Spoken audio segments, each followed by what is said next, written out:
Hi, welcome to the Free Australia Republic. I'm Sim, and in this video I'm going to talk about the Nuremberg Code and Nuremberg Trials 2.0.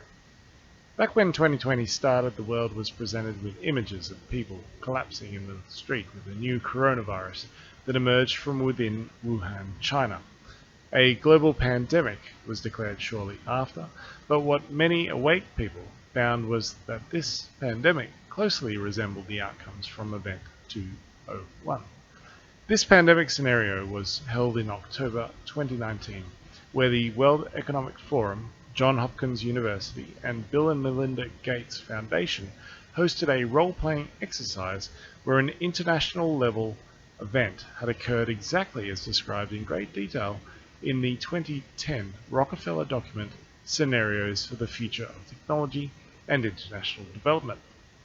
Now, what does a virus have to do with either future technology or international development? Well, if you read through these agendas, apparently everything. These globalist elites, such as those representing the United Nations, World Economic Forum, the International Money Laundering and Traffic Foundations, and those funding the multinational corporations, which collectively I'll simply refer to now on as Mr. Global, had an obvious political agenda, and by sheer coincidence, continuously referred to this pandemic as a narrow window of opportunity to usher in a great reset and to then build back better. The outcomes of this current pandemic, or opportunity, according to Mr. Global, have had ongoing and drastic effects on everyone's way of life, of which almost all have been the result of government policy, not really related to the benefit of the public's health or well-being. Now, my intelligent viewers that are looking for a similar historical event should look closely at the Spanish flu, which was neither Spanish nor a flu, where only those who were injected with an experimental concoction died as a result of the flu.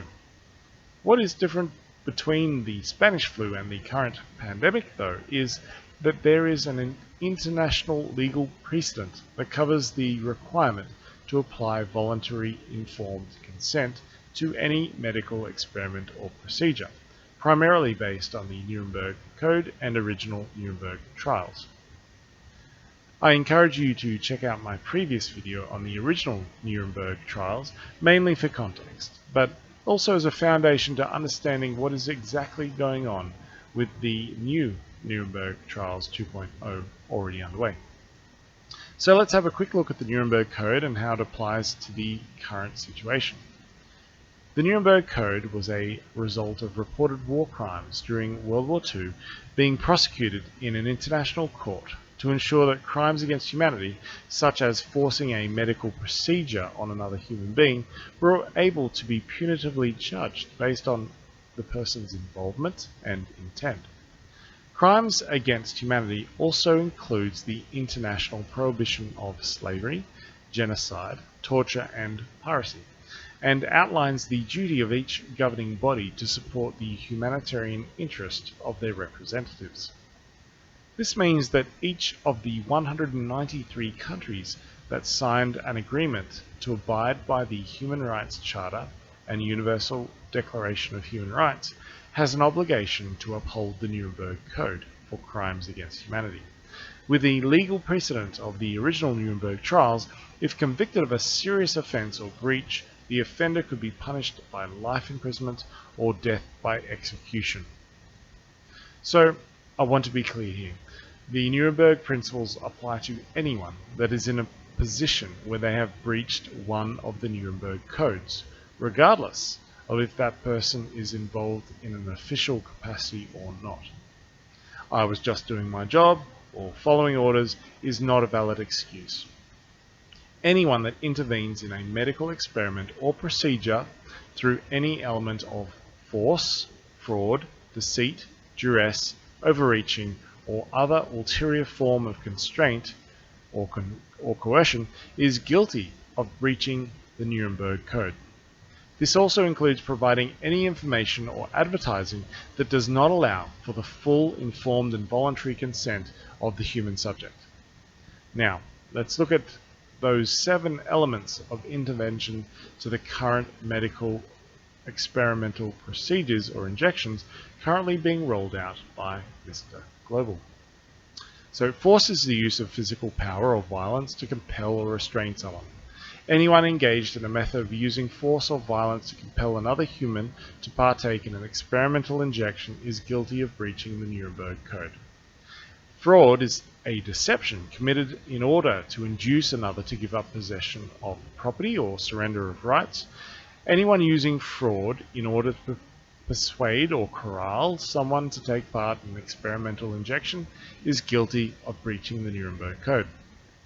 Deceit is the act of causing someone to accept as true or valid what is false or invalid. By deceiving someone through either providing false or invalid information or by not providing the full truth or complete and valid information relevant to whether someone should or should not take part in an experimental injection, that deceiver is guilty of breaching the Nuremberg Code. Duress is compulsion by threat of force or restriction. Anyone using a threat of force or restriction to compel someone to take part in an experimental injection is guilty of breaching the Nuremberg Code. Overreaching is to get the better of someone else, especially in dealing and bargaining, and typically by unscrupulous or crafty methods. Anyone engaged in unscrupulous or crafty conspiracy to bargain in order to get someone to take part in an experimental injection is guilty of breaching the Nuremberg Code. Constraint is to exist in the state of being checked, restricted, or compelled to avoid or perform some action. Anyone that constrains someone else in order to take part in an experimental injection is guilty of breaching the Nuremberg Code. Coercion is the use of either force or threat to compel someone to do something. This would include anyone in a position of authority, like a politician, member of the media, a doctor, nurse, or medical administrator, that even just recommends someone take part in a medical experiment. Anyone that uses any form of coercion in order to compel someone else to take part in an experimental injection is guilty of breaching the Nuremberg Code. Where someone has died as a direct result of any action knowingly committed in breaching the Nuremberg Code, that person is guilty of a grievous human rights crime, which is by precedent punishable by death. In other cases, if the person's involvement is unknown, the degree to which someone is guilty of breaching the Nuremberg Code is identified by a trial, with a verdict determined by a jury of peers. However, the legal liability of any individual goes to intent and if there is a motive to harm or not. Before we move on to the current trials underway, let's have a quick look at the legal intent and motive. By way of example, if someone is employed to drive a bus and suddenly a person jumps in front of them, any harm done would be unintentional or accidental. Compensation may be required from the employee's company if the cause of the accident was to be undetermined. Now, if the bus driver is driving recklessly or negligently, regardless of whether the person suddenly jumps out in front of them or not, the driver has failed in their duty of care and would bring a harsher penalty to the driver. If the driver happens to be doing their route and they recognize someone that had previously wronged them and they decided to swerve the bus in order to hit them, that would be an intentional act of harm and would bring a severe punishment if found guilty. Now, if someone had created a plan to spread widespread terror, say by stealing a bus, then driving that bus at high speeds through a large crowded market, causing not only death and destruction but mass hysteria and an economic crisis in the local community, and there was a following investigation that found documents outlining this murderous plans, well, that person's guilt would be punishable by the highest degree possible. The level of intent or involvement that someone has in any crime can be merely accidental, but it could be negligence or intentional, and in some extreme cases be psychopathic.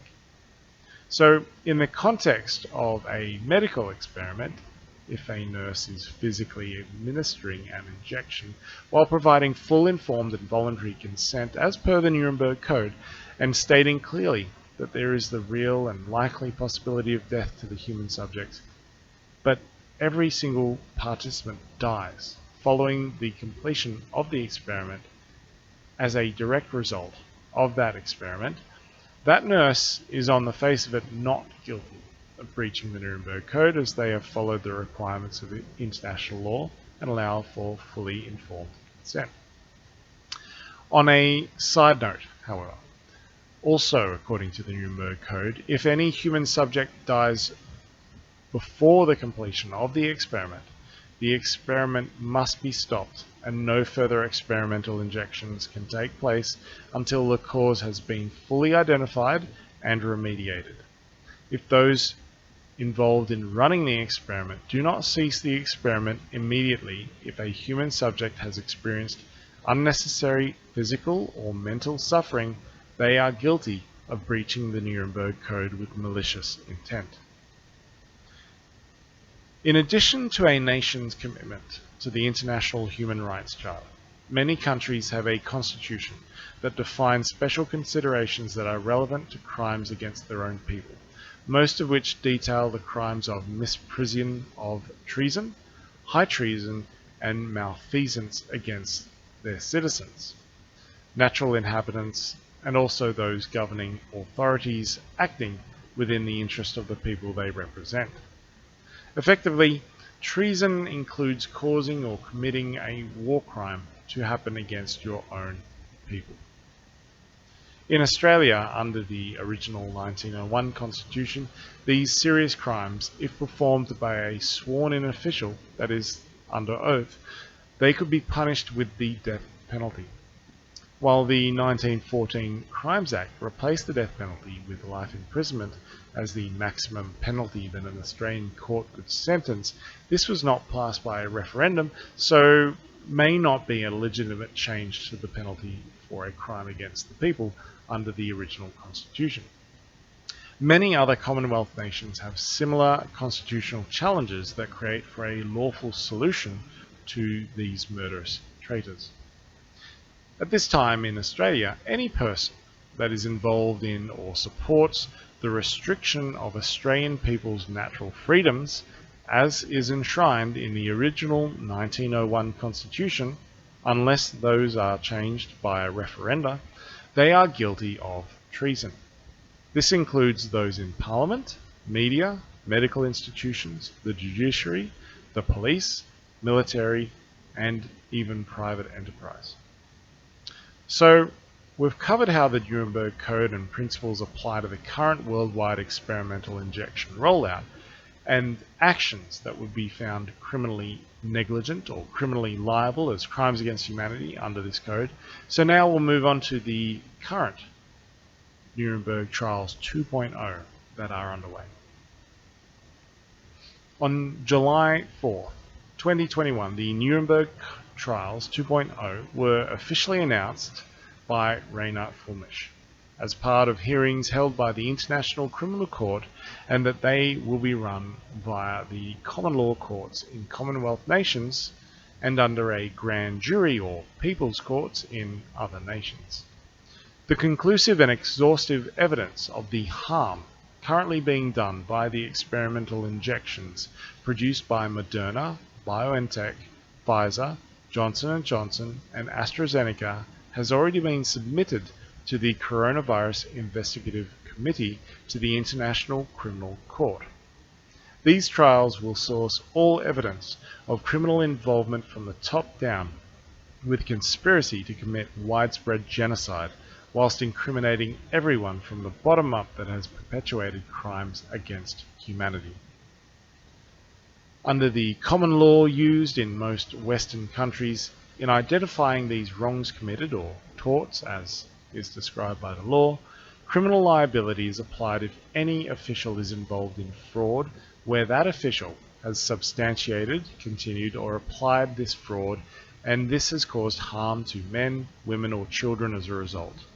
Following the public announcement of the criminal intent of the international pharmaceutical and global foundations by Rainer Fulmich on July 4, 2021. Any Australian political representative that did not resign or discontinue to perpetuate the identified fraud that led to the harm of their representatives has conducted said actions with malfeasance against the Australian people. What does this mean for Australians? If you want to apply Australian constitutional law, if a sworn-in official is knowingly conducting fraud that leads to the deliberate harm of Australians, they can be given the death penalty or executed for high treason as a traitor against the Australian people. If you want to apply international criminal law, if a person, either in an official position or not, has knowingly breached and continued to breach the Nuremberg Code in either forcing, coercing, or administering an experiment without full informed consent, they can be given the death penalty or executed for crimes against humanity. Currently, international criminal court cases are being held involving the United Kingdom, South Africa, Canada, Australia, and the United States. Hearings are also being held in Poland, Germany, France, Italy, and several other European nations. The initial case submitted to the International Criminal Court on December 6, 2021, accused the following 16 people of numerous crimes, including violations of the Nuremberg Code, genocide, crimes against humanity, war crimes, and crimes of aggression. These people are Anthony Fauci, Peter Daszak, Melinda Gates, William Gates III, Klaus Schwab, Tedros Adhanom, the director of the WHO, who is also accused of war crimes in Ethiopia as well, the CEOs of Pfizer, Moderna, AstraZeneca, Johnson & Johnson. There are UK ministers including Boris Johnson, Matthew Hancock, Christopher Whitty, Sajid Javid, and June Rain, and also Dr. Rajiv Shah, president of the Rockefeller Foundation. Since then, on the 20th of December 2021, in the UK, evidence was accepted as part of an investigation into crimes against humanity committed by numerous members of the UK government, senior civil servants, and news networks, leading to several arrests being made in Hammersmith and the London CBD. This then brought the total number of people facing crimes against humanity to 65. As of the 28th of January, this list of people that has been brought charges against for crimes against humanity has now reached over 1,800 and includes many well-known people within political, media, pharmaceutical, and medical industries. In Australia, every single Premier and Governor-General has been implicated in crimes against humanity, and includes every parliamentarian that supported vaccine mandates, such as those that opposed the COVID-19 vaccination status Prevention of Discrimination Bill of 2021, proposed by One Nation Senator Pauline Hanson. There is a full list of those facing crimes against humanity, and that can be found at facingcrimesagainsthumanity.club. On the 6th of February, opening statements for crimes against humanity as part of a grand jury in the International Criminal Court were made, and indictments were pronounced as part of this hearing before this grand jury. Now, I have no doubt that arrests will soon follow. However, in Australia, we need to be aware that police have responded in a mixed fashion. Some constables are upholding their original oath to protect and serve the Australian people by investigating and following up on these reported crimes. However, several seem to be under the influence. They have possibly been compromised, corrupted, or bribed by certain officials and are not performing their sworn duty. Now, in these situations, please contact an official from the common law courts to issue directives to arrest based upon the evidence given to the court for their involvement. And the common law sheriffs and enforcers will conduct the arrest of both the constables that are willfully complicit in these crimes against humanity and those criminally negligent in performing their duty, as well as the high-profile suspected criminals as part of this investigation and their consequential indictments. Now, if someone is caught in the act of committing either high treason or grievous crimes against humanity, you do not need to wait in order for that person to be arrested or charged to prevent this injustice. Much like if you caught someone in the act of attempting murder or a foreign agent committing sabotage, you have the lawful right to act with necessary force in either self-defense or defense of another human, if you suspect that such an act will lead to harm or death of yourself or another human. And this is detailed under Division 10.4 in the Criminal Code Act 1995. Additionally, I've heard rumours that there are allegedly bounties being paid for the arrest of some of these convicted criminals that go up into the millions of dollars, including 5% of their proceeds of crime.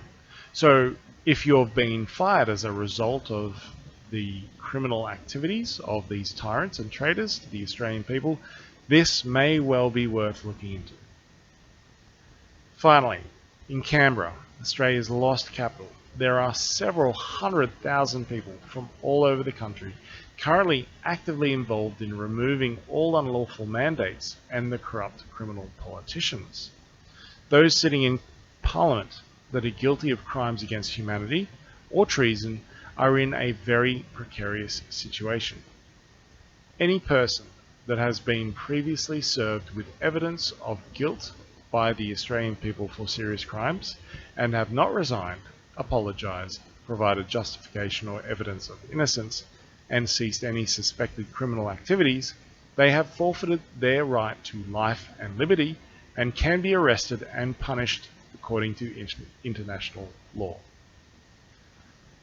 Below I've provided some links to my references and lists of people facing crimes against humanity. However, there's no telling how long they will be available for the public. If you would like more updates, I suggest you reach out to your local common law court to see what you can do to help uphold the international law and restore freedom to your local community, your state, your nation, and ultimately our world. Just remember that we are going to restore our freedom through standing up for justice and the lawful protection of our rights, not through the use of corruption or unprovoked violence. This is an historic moment, unprecedented in our history, so I would encourage anyone that can be present to witness this extraordinary event to make the effort to do so. Come on guys, let's rally together to help make Australia free again. Thanks for watching. I'm Sim and this is the Free Australia Republic. Good luck out there guys, be great and may God bless Australia.